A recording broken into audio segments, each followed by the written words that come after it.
Talk to me about how AI is transforming the way brands measure the impact of creative. Well, I think it's just in its infancy right now. We've seen a lot of headway on the creative side and leaning into AI. And I think the really exciting part is giving brands access to more creative and how quickly you can do that to really hone in on their audience and fandom. And you get that feedback for performance. And it's really taking those learnings of what you're getting from the AI and being able to develop a strategy and find those audiences that you're looking to find, which was a very arduous process before. So this has definitely sped it up, but I think it's very early days in terms of how AI is utilized with creative. Are there any metrics or approaches that are seeing promise? Well, I think when you talk about TV measurement, it's very broad, and each brand is looking for something different. And it's still essentially the same thing, but those different metrics have different time periods where you can optimize and really utilize the AI. But the AI processing really sped up the ability to optimize quickly.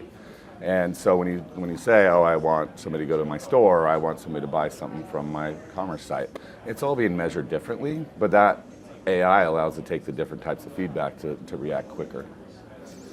And in what ways is AdRise using Gen AI to enhance creative these days? Yeah, and so we work with our partners like Extreme Reach that do a lot of the legwork on the creative side. So as a publisher and a tech company, we rely on our partners to really understand what those brands are wanting and be able to cater to their needs. I think from what AdRise is doing and what the creative companies do is actually combining the content and the creative to make sure that it has the best experience. So we actually have to help the AI when we work with our partners like that to make it even better. And that's really the collaboration part is where it gets me excited.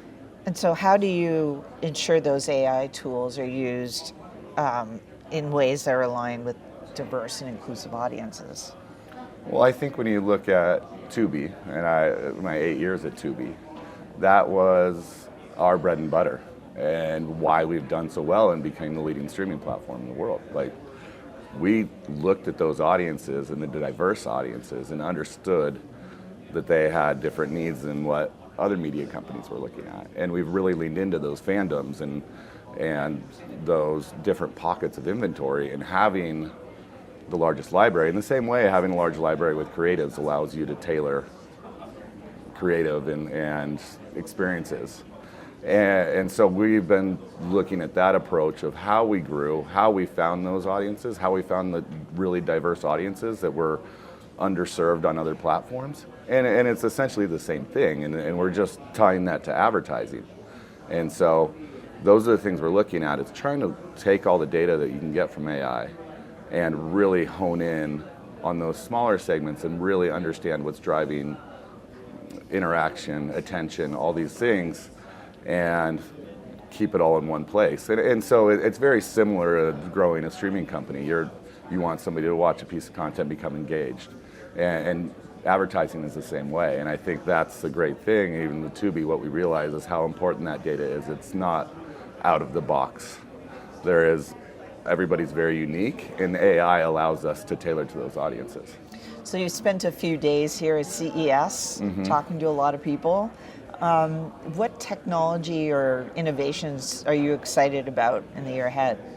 Yeah, I am very bullish on performance of TV, and I think it hasn't got enough credit when you talk about performance and all the mobile and search and everything. So it's really proving the worth of TV.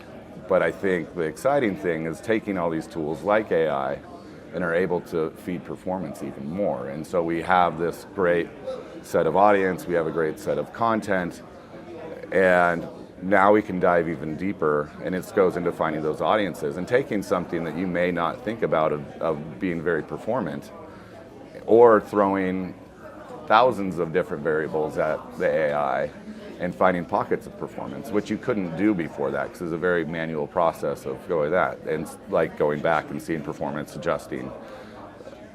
New developments, I see this happening in real time and becoming more like a mobile social buy, but taking those audiences and the context of those audiences and discovering what's really working, and then being able to find more of those audiences using AI.